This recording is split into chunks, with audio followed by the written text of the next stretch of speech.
Tasty tasty মজাদার পাউরুটির dessert বানানোর জন্য আমি এখানে প্রথমেই কড়াইতে দিয়ে দিলাম ঘিটা মেল্ট হয়ে যাওয়ার পর এর মধ্যে 2 টেবিল চামচ সুজি দিয়ে খুব ভালোভাবে ভেজে নিয়েছি।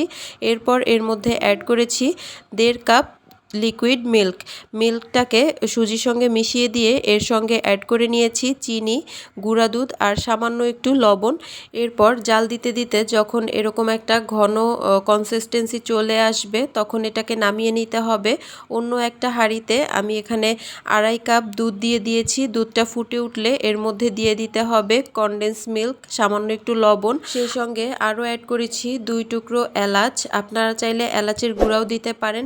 এরপর আমি পাউরুটি নিয়েছি 5 পিস। পাউরুটির সাইডের ব্রাউন অংশটা কেটে ফেলে দিব আর পাউরুটিটাকে একটু বেলে একটু পাতলা করে নিব। এরপর আমি যে সুজি দিয়ে ক্ষীর বানিয়েছিলাম সেই ক্ষীরটা দিয়ে দিব পাউরুটির এক সাইডে। এরপর খুব সুন্দর করে ফোল্ড করে নিব। আপনারা একটু মনোযোগ দিয়ে দেখলেই বুঝতে পারবেন আমি কিভাবে করছি। এরপর একটা সার্ভিং ডিশে সবগুলো রোলকে আমি সাজিয়ে নিয়েছি। এরপর উপর দিয়ে মালাই দিয়ে ডেকোরেশন করে নিয়েছি। আল্লাহ হাফেজ।